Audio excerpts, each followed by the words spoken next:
Hey everybody, Brendan here. Welcome back to another video. Today we are going to be covering the second game from 2023. It's been a while since then, but okay, well, I'm only posting one of these a week generally. So there's a buffer, but that's kind of intentional because I don't want people preparing against me with these things.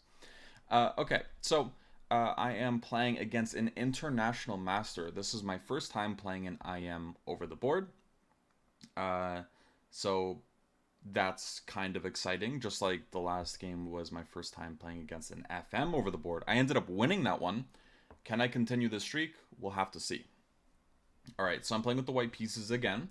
And I prepared the Scandinavian because my opponent over their very long career, I think it was about 30, 40 years, played nothing but the Scandinavian. So, of course, when I played e4, they played e5 because, of course, right?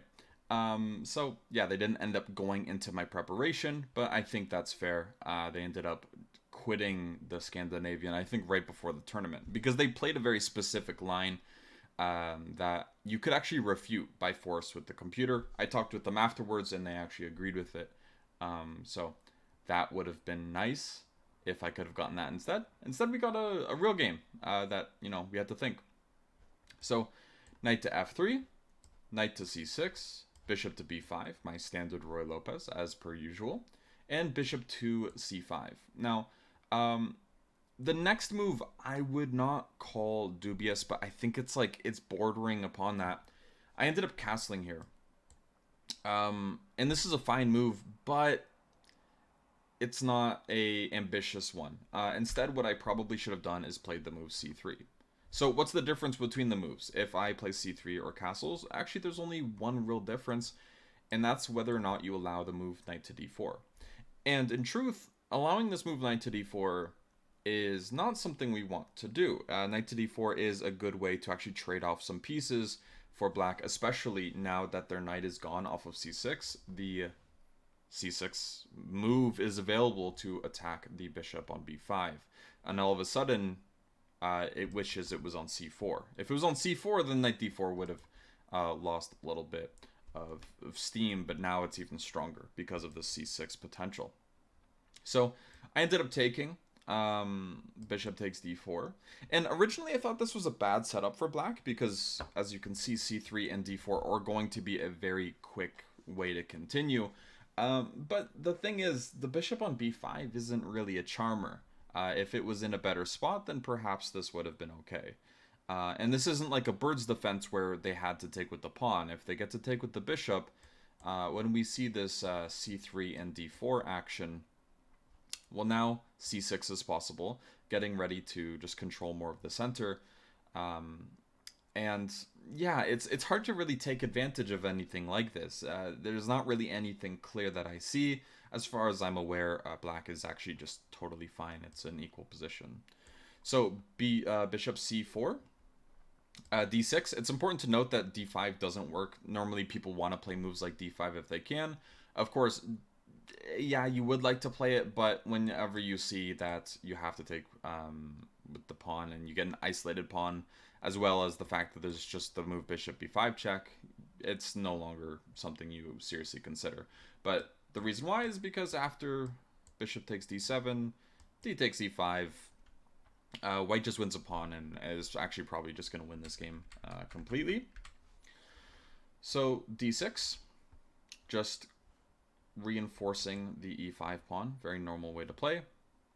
And there is potential for moves like f4 in the position. And I wanted to be as aggressive as possible here because if I feel like if I put my foot off the gas, then it might not go my way. Mainly because, well, when we look at this position, if we don't do something quickly, then the initiative's gone, right? Like, they're going to play knight f6 and castle, so we have to kind of be quick. So I was thinking about moves like queen h5. I think, yeah, maybe even f4 is actually a bit of a better option. I was looking at queen h5 in the game, but ultimately it doesn't really do anything.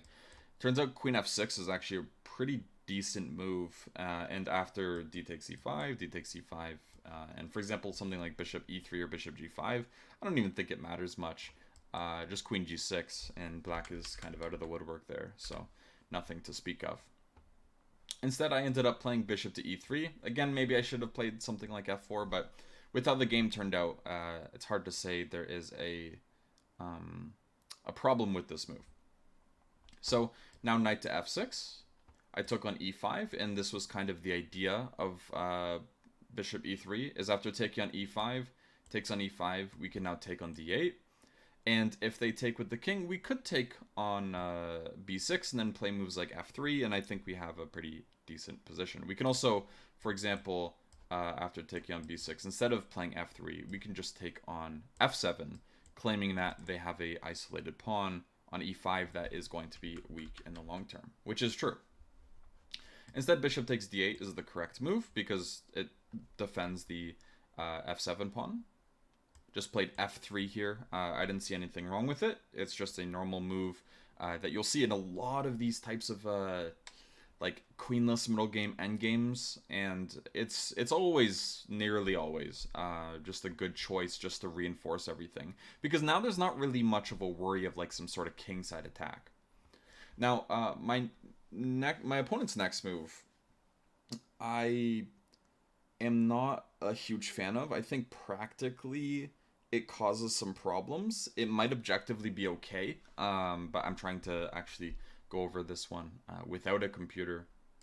But b5 kind of gives off the wrong impression because of what we'll see in just a moment, where after we move the bishop to b3 here, well, when we look at it, it feels like a4 is going to come with quite a bit of force, and this might be something that my opponent will struggle with. They follow up with bishop to b6, very normal move, and now I play king to f2. And this is actually a really good lesson for people. So if you're ever in these types of positions where there's like really nothing going on, there's usually two ways you can win the position. The first way is by creating some sort of like static weakness, which we will actually see in just a little bit. And the other way is to, whenever there are options for trades, try to get trades that are beneficial for you, or try to trade on your terms. For example, these two bishops are going to trade, but how should we trade them? Should we take on b6? Should we retreat to f2? Or should we defend the bishop?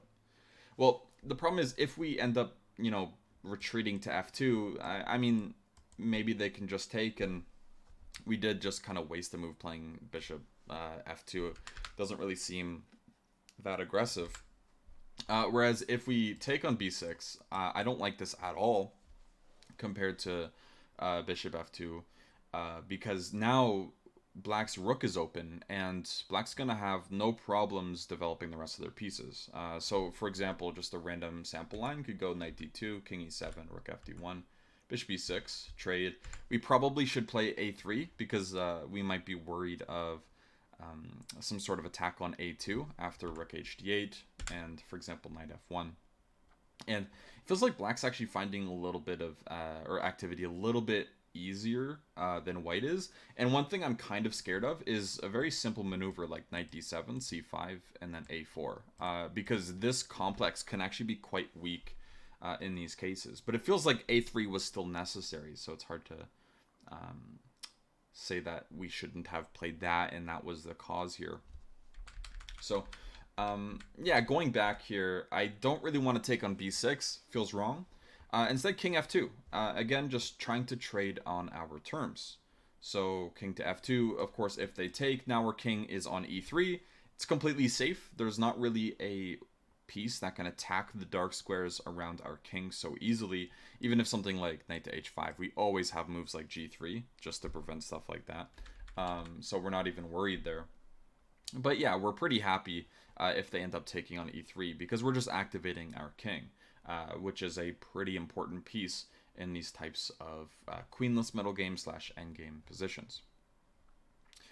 Okay, so now my opponent ended up playing king e7, so going along with this potential bishop e6 plan, as mentioned before. And then I play a4, which is why I didn't really like this move b5. They're kind of okay here. I assume that probably the best way to continue is actually just to take on e3 and then play something like maybe bishop to b7, or even like a6, and just accept positions like this where we get some sort of imbalance. And it does feel like white has gotten something here, and maybe it's actually still equal, but my intuition is that white's doing pretty decently here, just because this a6 pawn is just a little bit tender. So going back here, they ended up taking on a4, and I think this is actually just a huge mistake. You might even be able to call it a blunder, because I don't see any other moves that me or my opponent made up like after this point that were so special or bad, and it's quickly just a completely winning position. So bishop takes a4, bishop d7, knight to d2, and we're going to c4 here, defending b2, putting pressure on b6 and e5, and yeah, black's position is kind of just crumbling here.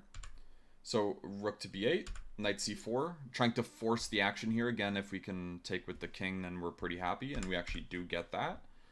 C5, we end up trading on d7, and this is actually the end of the game. So I have some bad news.